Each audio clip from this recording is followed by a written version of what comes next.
서로 다른 지역에서 주요 후보들이 득표한 숫자가요. 똑같이 나왔던 곳들이 많이 나오고 있습니다. 이른바 득표수 커플링 현상인데요. 민주당 민영배 후보와 국민의힘 이정현 후보, 광주 전남 통합시장 선거 때도 그랬고요.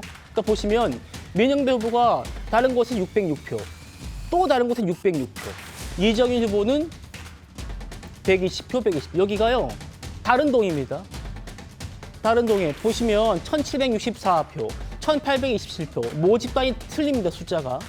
그런데 그러면 무효표가 나왔고 여찌저찌 해가지고 이 356대 42, 365대 356대 42, 444대 46, 444대 46.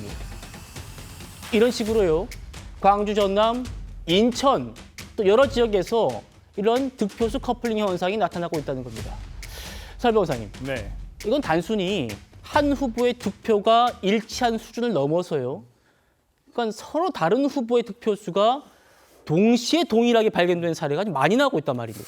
그러니까 좀 이 지금 보여주신 화면상의 어떤 개표 숫자만이 우연의 일치였다라고 하기에는 조금 석연치 않은 부분도 분명히 있는 것 같습니다. 물론 뭐 이 투표소에서 나온 것들이 우연하게 맞을 수도 있죠. 근데 특히나 유정복 인천시장 후보가 얘기를 했듯이 박찬대 후보와 유정복 후보 간의 어떤 그 투표수가 어떤 다른 지역 투표소에서 어떤 또 동일하게 득표수가 동일하게 나타나는 것도 저게 가능한 일일까라는 생각이 들 정도로 너무 우연치고는 정말 로또보다도 맞기가 어려운 확률 아닐까라는 생각이 들어서 이건 수개표를 통해서 정확하게 이 개표수와 득표수가 맞는지를 전부 다 확인을 해봐야 되지 않을까라는 생각이 듭니다. 예. 관련해가지고 물론 각 투표소에는 참가인들이 있었기 때문에 뭐 실수가 없었다라고 생각은 들지만은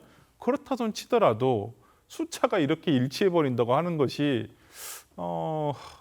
우연이라고 하기에는 조금 믿기는 어려울 것 같습니다. 예, 소장님. 그러니까 지금 앞에서 저희가 봤던 청년들의 모습들은 부정선거와는 확실하게 선을 긋고 있습니다. 이게 선관위 부실 관리 이 부분에 대해서 우리 참정권을 방해받은 부분에 대해서 지적을 하는 것이고 마치 이제 이런 숫자가 같다라는 부분은 사실 그동안 부정선거를 주장하는 분들의 근거이기도 했는데 이번에 또 이렇게 나온단 말입니다. 소뚜껑 보고 놀란 가슴 아니지 자라 보고 놀란 가슴 소뚜껑 보고 놀란다고 예. 선관위가 어처구니 없는 그 투표용지 부족으로 인한 그 투표를 하지 못한 참정권이 제약된 문제 때문에 그동안 선관위에 쌓인 불만들이 다 이제 문제제기가 튀어나온 거라고 볼 수 있겠습니다. 한 번 되면 실수지만 두 번, 세 번 반복되면 뭐 의도가 있는 게 아닌가라고 해서 아마 이번에도 저런 현상에 대해서 문제제기하는 것 같은데요. 이것이 지나치게 음모론으로 비화되어서 정치 혐오주의라던가 선거 부정으로까지 나가면 안 될 것 같아서 저거를 할 수 있는 방법은 아주 간단히 있습니다. 지금 말씀하신 것처럼 재검표를 그렇죠. 하거나 두 번째는 투표함 보전 신청을 빨리 하면 됩니다. 예. 그래서 투표함 보전 신청을 해서 이 투표함에 대해서 다시 한번 검증할 수 있는 기회가 있기 때문에 음모가 사실인지 아닌지 음모론은 끝날지 빨리 선관위 차원에서 아니면 그 시민들의 고발에 의해서든 선거 투표함 보전 신청을 통해서 사실 유무를 빨리 밝혀야 저 문제에 대해서 더 이상 선관위에 대한 불신으로 선거 부정으로까지 나가지 않는 핵심적인 그 조치가 아닌가 생각이 듭니다. 그럼요. 정말 이 부분도 확실하게 정리가 돼야 될 텐데 최 의원님 보면 선관위는 지금 우연이다 이렇게 얘기를 하잖아요. 근데 선관위가 어떤 뭐 입력 실수를 했다거나 뭐 그럴 가능성은 없습니까?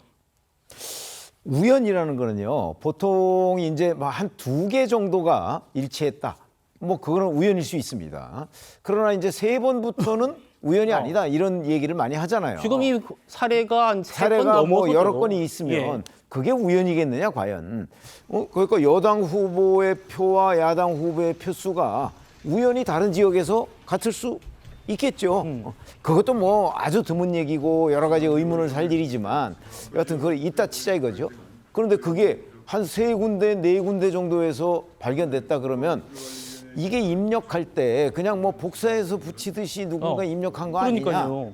하는 또는 더 이제 거기서 음모론으로 나가면 예. 사전에 입력해 놓은 거 아니냐 뭐 이런 것까지도 충분히 의심을 살 만한 행동을 지금 하고 있는 거거든요. 행동과 그 결과가 나온 거거든요. 그렇기 때문에 저걸 문제 없다.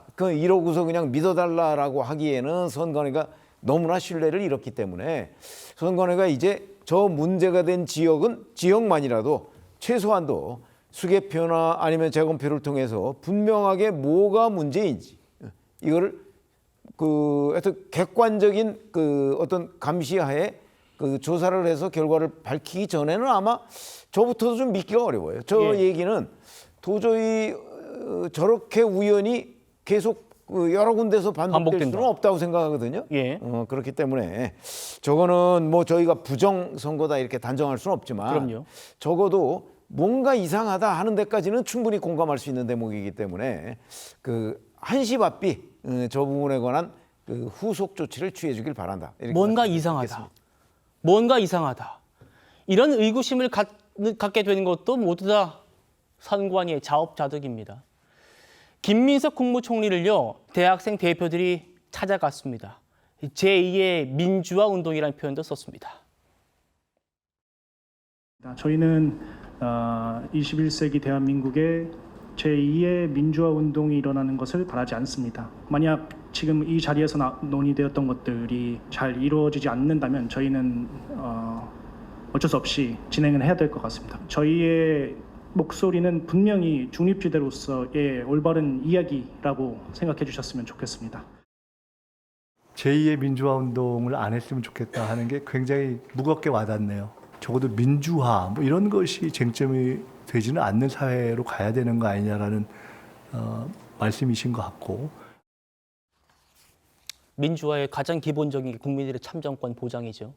2030 청년들과 시민들의 외침. 오늘 이재명 대통령은요, 취임 1주년 기자회견에서 이렇게 평가했습니다. 사실 어처구니 없는 일이죠. 그리고 그 문제를 지적하는 청년들에 대해서 참으로 귀하고 존경할 만하다는 생각이 듭니다. 사실 저도 그 생각을 못했거든요. 이거 뭐 열 몇 명이 투표를 못했다는데 투표 결과 영향도 없고 라고 생각한 측면이 없지 않거든요. 한심하다고 생각했지만 그런 구조적인 문제로까지 접근을 못했던 거죠. 근데 많은 청년들이 문제 제기를 하는 과정을 보면서 나도 참 민감도가 많이 떨어져 있는 거 아닌가? 근데 오히려 우리 같은 사람들은 둔감해졌다고 그럴까? 이 주권 감수성 부족? 이런 게 아니었나 싶은 반성이 저도 들더라고요. 그래서 좀 근본적인 대책을 강구해야 되겠다는 생각이 듭니다.